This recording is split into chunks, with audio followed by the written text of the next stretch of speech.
장애인 문화복지신문 제326호 제2면입니다. 장애인 노동의 르네상스를 꿈꾸며 장애인 복지의 패러다임을 바꾼 독립생활운동. 장애인 복지 현실의 근본적인 변화를 이끌어낸 것이 1960년대 미국에서 일어난 독립생활, 인디펜던트 리빙, IL, 운동이다. 독립생활운동은 1960년대 진보적 사회운동의 배경에서 움트기 시작하여 1970년대 재활법, 리어빌러테이션 액트, 개정 투쟁으로 발전하였고 1990년도 미국 장애인법, 어메러컨즈 위스 디서빌러티즈 액트, 에이더, 제정으로 큰 열매를 맺음으로써 미국 장애인운동의 주류로서 확고한 위치를 점하게 되었다. 독립생활운동이 시작된 1960년대는 킹, 마어턴 루서 킹, 제이아어, 목사의 표현대로 세계적 규모의 식민주의 체계와 싸우는 것과 더불어 미국 사회 전체를 재구조화할 수 있었던 결정적 시기였다. 멕시코계 주민의 권리 회복운동, 흑인들의 공민권운동, 페미니즘에 입각한 급진적 여권 신장운동, 베트남 전쟁에 대한 반전 평화운동, 히피 문화로 상징되는 반문화운동, 대학생들의 학원 민주화운동 등 진보적 이념의 바탕을 둔 다양한 사회운동이 캠퍼스 내에서부터 시민사회에 이르기까지 왕성하게 펼쳐졌다. 미국 공교육에서의 인종차별 철폐의 단초가 되었던 분리된 교육시설은 본질적으로 불평등한 것이며 분리는 평등이 아니다. 세프리트 낫 이퀄 라는 1954년의 브라운 판결, 브라운 v. 보어드 오브 에저케이션 오브 터피커에 힘입어 흑인들이 대학의 문을 두드리던 1962년, 독립생활운동의 창시자 로버츠, 에드워드 라버츠, 가 소아마비로 전신마비가 된 몸으로 그 당시 미국 진보적 사회운동의 진원지였던 버클리 주립대학에 입학했다.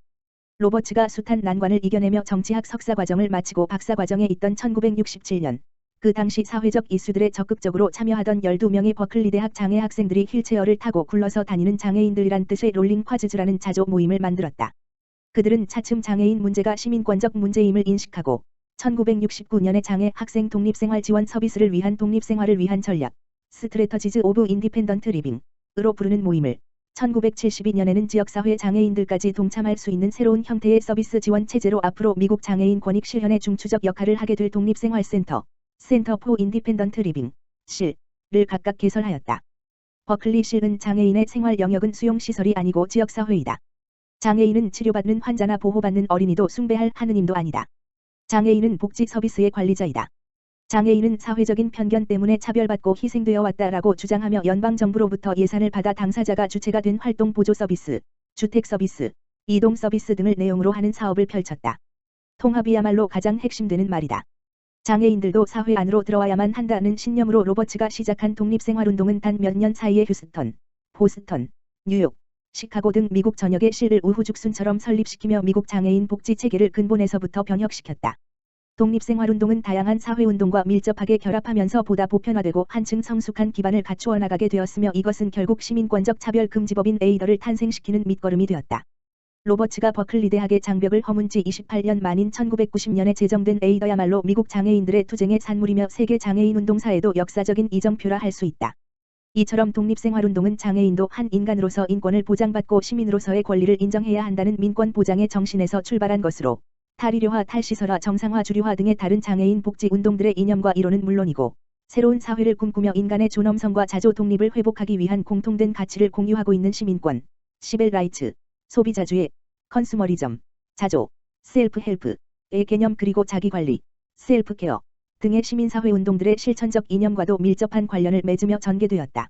이런 이념을 바탕으로 펼쳐졌던 독립생활운동은 장애인 스스로의 자아실현을 위한 자기결정과 선택, 기회평등, 그리고 개인의 존엄을 요구하는 가치관 인권운동으로 확고히 자리 잡으며 전 세계 장애인들에게 공감을 불러일으키고 있다.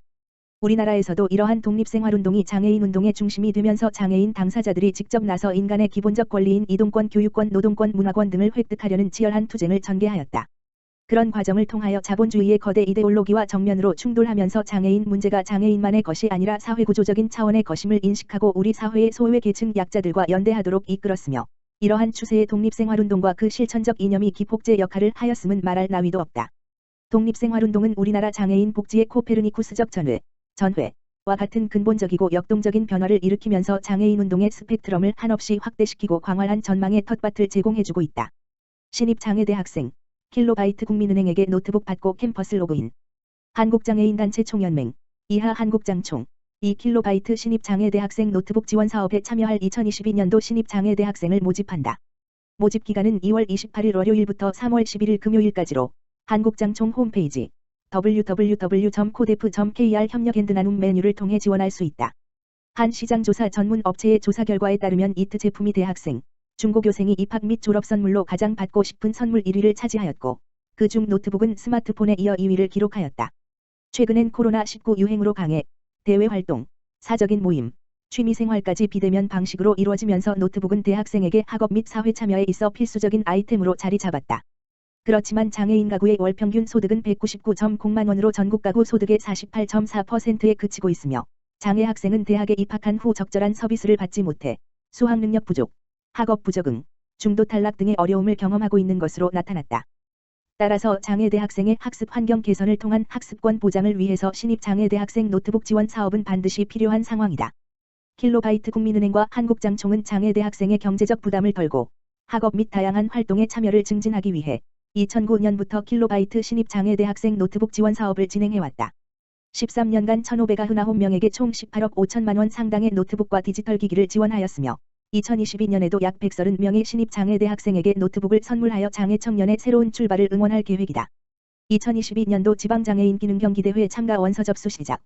고용노동부 장관 안경덕, 가주퇴하고 한국장애인 고용공단 이사장 조향현, 이하공단 과, 사, 한국장애인 고용안정협회 협회장 손영호 가 공동 주관하는 2022년도 지방장애인 기능경기대회 원서 접수가 3월 2일 수부터 4월 22일 금까지 진행된다.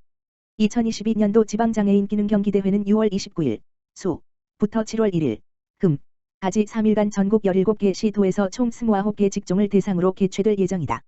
대회 입상자에게는 상장, 메달 및 상금, 정규 직종, 금 50만원, 은 30만원, 동 20번지만원, 시범 레저 및 생활기능 직종 금 30만원, 은 20만원, 동 10번지만원, 이 수여되며 금상 입상자는 9월 제주특별자치도에서 개최되는 전국장애인 기능경기대회 참가 자격도 부여된다. 대회에 참가를 희망하는 장애인은 참가원서를 접수기간 내에 우편 혹은 접수기관에 내방하여 접수하면 된다. 코로나-19 확산 방지를 위하여 우편 접수를 권장하고 방문 접수 시 마스크 착용 등 국민 예방 수칙에 따른 각별한 유의를 바라며 자세한 사항은 4. 한국장애인 고용안정협회 홈페이지를 참조해서 해당 시도 집으로 문의하면 안내받을 수 있다. 제12대 한국장애인연맹 회장의 이영석 언어푸드이행연대 대표 선출. 4단법인 한국장애인연맹 회장 황광식. 이 제12대 회장 선거 결과 신임 회장의 이영석 유엔장애인권리협약이행연대 대표가 선출됐다고 밝혔다. 지난 26일 토요일 오후 3시 서울 여의도 이룸센터에서 진행된 선거에서 선출된 이영석 신임 회장은 당선 인사를 통해 전임 황광식 회장의 노고에 감사를 표하며 유구한 역사 속 전임 회장들의 발자국 위에서 DPI 정신을 강화하고 국내외 장애인들과의 연대와 협력의 네트워크를 복구해 한국장애인연맹이 명실상부 국내외 장애인 운동의 구심점으로 자리잡을 수 있도록 하겠다는 포부를 밝혔다. 또한 이영석 신임 회장은 지역연맹 및 가맹단체들과의 협력을 강화하고 활동을 지원해 지역과 중앙이 하나의 장애인연맹으로서 동반 성장하는 체계를 만들겠다는 포부도 밝혔다. 한편 이영석 신임 회장은 지난 2004년 제주장애인연맹 활동을 통해 한국장애인연맹에서의 활동을 시작했으며 장애인자립생활센터 소장, 정의당 중앙당 장애인위원회 위원장을 역임하는 등 장애인 당사자의 인권 및 정책 활동을 두루 경험한 장애인권운동 활동가 출신이다. 몸의 말. 안녕하신가? 몸의 안부를 묻는다. 돌아앉은 등줄기가 서늘하다. 골짜기마다 파스를 붙인다. 네모난 추억 한 장. 철썩, 골진 등줄기에 내려앉히면 낡은 시간에 새든 통증이 화끈거린다. 그 화끈거림에 꿈을 묻고서야 잠시 빌리는 잠길. 언제부터 통증이 한 식구가 되었는지 언뜻 보면 평화스러워 보이지만 알고 보면 몸서리치게 치열했던 날들. 곁을 내어주며 달래야만 했다. 시간은 소리 없이 흘러가도 물길을 놓치지 않기 위해 결국 온몸을 내어주기 마련. 몸을 섞는 두물머리에서 천연덕스런 강을 보며 아픔도 친구가 된다던 그 말. 내 몸의 말이 되어간다.